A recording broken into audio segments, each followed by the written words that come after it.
with your question, brother. Hello. Assalamu alaikum. My name is Rajesh and I'm from IT profession. My question is, why a religion for a peace? Why a religion? Yeah, why do we need a religion? Like Islam, you're preaching Islam. Brother asked a very good question. That why do you need a religion? Like Islam or any other religion? Brother, if you understand what is the meaning of religion? Religion, according to Oxford Dictionary, means a belief in a superhuman controlling power, a personal god or gods that deserve worship. In Islam, the Arabic word used is deen. Deen in Islam means a way of life.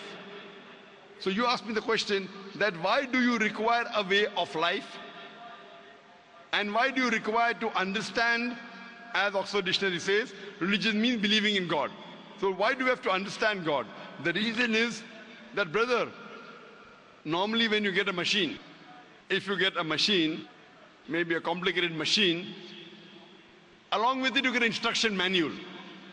I'm asking the question, why do you require the instruction manual? Why? Why, brother? To understand. To understand, because you don't know the machine. If you allow me to call the human being the machine, you'll have to agree it is the most complicated machine on the face of the earth. So don't you think this requires an instruction manual? The last and final instruction manual for the human being, it is the glorious Quran.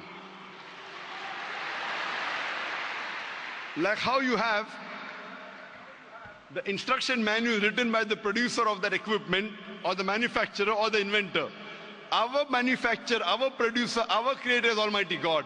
So He knows what is best for the human being. So based on this, Almighty God has given the rules and regulations. For example, when you buy a DVD player, it tells you if you want to play the DVD, insert the DVD, press the play button. If you want to fast forward, press the FF button. If you want to skip, press the skip button. If you want to stop, press the stop button. Don't drop it from a height, it will get damaged. Don't immerse it in water, it will get spoiled. There's the instruction manual. Similarly, Allah subhanahu wa ta'ala in the last and final instruction manual, the glorious Quran, has written the do's and don'ts for the human being. And Almighty God has only sent one religion. Allah says clearly in the Quran in Surah Al-Imran chapter 3 verse number 19, Inna dina indallahi al-Islam. The only religion acceptable in the sight of Almighty God is Islam. But by the passage of time, whenever Almighty God sent an instruction manual, the manual in passage of time, it changed. And Allah subhanahu wa ta'ala knew that the human beings may not be able to grasp the complete message of the Quran as is mentioned in the Bible in the Gospel of John chapter 16, verse number 12 to 14. Jesus Christ, peace be upon him, says, I have many things to say unto you, but you cannot bear them now. For he, when the Spirit of truth shall come, he shall guide you unto all truth. Allah subhanahu wa ta'ala knows that 1400 years ago, at this time, now the human beings can grasp the last and final message. So Islam came in its complete form 1400 years ago, and the last and final revelation is the Quran.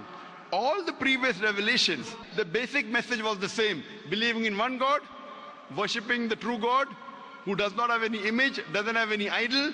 You have to prostrate. The basic message was the same. But because there were changes in the scriptures, Almighty God revealed the last and final revelation, the Quran. And Allah says in the Quran in Surah Hijr chapter 15 verse number 9, that I have revealed the Quran and I will guard from corruption. Now because this is the last and final revelation, Allah takes it upon himself that he will guard it from any corruption.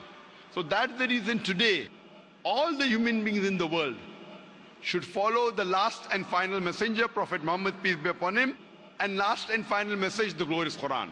All the scriptures that came before, since they were time bound, they were meant only for a particular group of people. They were not meant for the whole of humanity. And the message was supposed to be followed till the new message came. Allah didn't require to preserve that message. When the last and final revelation was revealed, and since no other revelation is going to come, Allah takes it upon himself to preserve it. And it's not only meant for the Muslims or the Arabs, it's meant for the whole of humanity, irrespective whether you're staying in Dubai, India, Pakistan, Saudi Arabia, America, UK, Canada, all the human beings in the world should follow the last and final revelation and the last and final messenger, Prophet Muhammad, peace be upon him.